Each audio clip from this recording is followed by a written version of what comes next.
کته په دې پوښوي چې تا ته یو څوک په شجاعت دا اولیاء او غیبت کوي تا ته یو څوک په سپینو کالو کې د رسول الله صلی الله علیه وسلم محبت دې راګرځي یو څوک په سپینو کالو کې د الله د دین لري کې دې ته یې ځان ګوري چې په هر نوع د انواعو ځان بزین ګوري دا اصل کې ستا دوست نه دی دشمن دی کم چا چې ته د الله د دین لري کولې کم چا چې ته د رسول الله صلی الله علیه وسلم محبت لري کولې او کم چا چې د اولیاء او د صحبت او د اولیاء او د ملاقات لري کولې بس په دې پوهه چې دا زما دوست نه دی ولو که دنیای هر څومره ګټه درسي که دنیای هر څومره ګټه درسي اصلي ژوندون او هغه چې الله رب الجلال ته د قبولیت ژوندون دی او چې الله رب الجلال خپل مؤمن مسلمان ته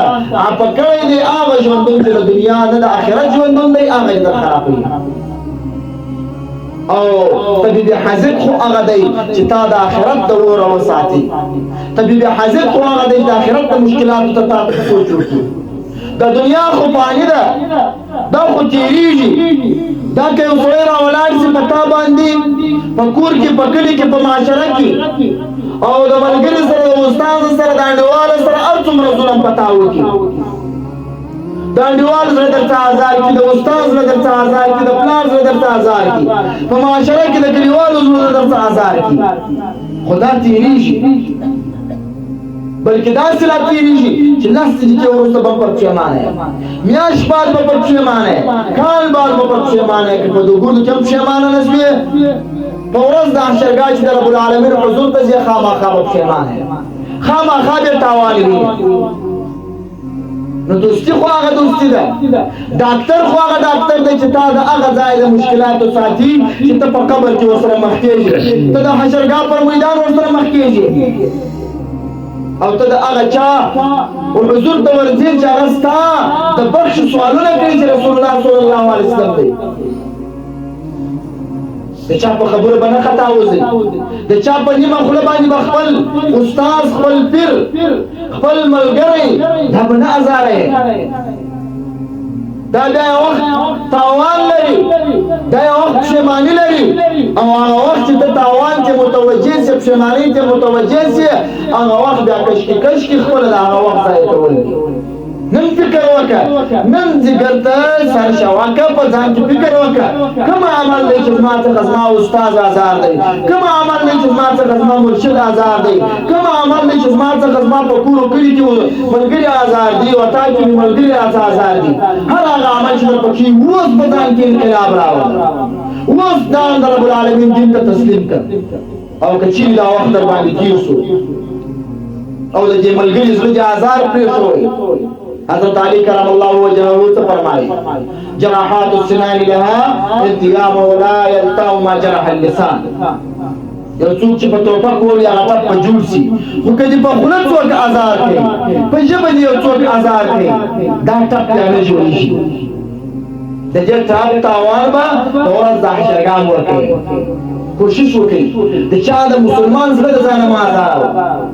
د مسلمان د زړه دی خیال وساته حافظ شرازی صاحب فرمایي وای په بیت کې فرمایي وای اے مسلمان کا غواړي چې کعبه جوړه کړي ته چې د رب العالمین بیت او کعبه جوړه کړي نو د مسلمان زړه وساته او که غواړي چې کعبه خراب کړي د مسلمان زړه آزاد ولی انسان زړه چې دی دا د الله رب الجلال جوړ دی او کعبه چې د ابراهیم علیه السلام او تسلیمات دا هغه جوړ دی نو د الله رب الجلال جوړ ته تغیر مو ورکو د الله رب الجلال خوا په ولی مقصد می دا دی چې آزار کده استاد وی کده ملګری وی او کده کور وی کده مور وی کده ارچا آزار وی حقداری ته ونه کتل سي تاسو یقین باور وکړئ د الله رب الجلال په حضور کې به حساب ورکړي تاسو یقین باور وکړئ د اولادو په نسلو په کرناتو کې به د آزاد شي ډیر به آزاد څخه ځان ګوري ډیر به کوشش کوي چې مسلمان زړه مت آزاد شي امام شاعرانی رحمه الله نور القدس کې واقعا نقل کړی ده د واقع مضمون هم دا دی چې د یو چا په خاطر باندې خپل د اولاد په خاطر باندې خپل د کلیوال په خاطر باندې بل مسلمان زړه نه آزار د مسلمان زړه ته په حدیثو کې د رسول الله صلی الله علیه وسلم څومره عظیم سترګه کته سوي دي څومره غټ حیثیت یې ورکړی دی مسلمان زړه ته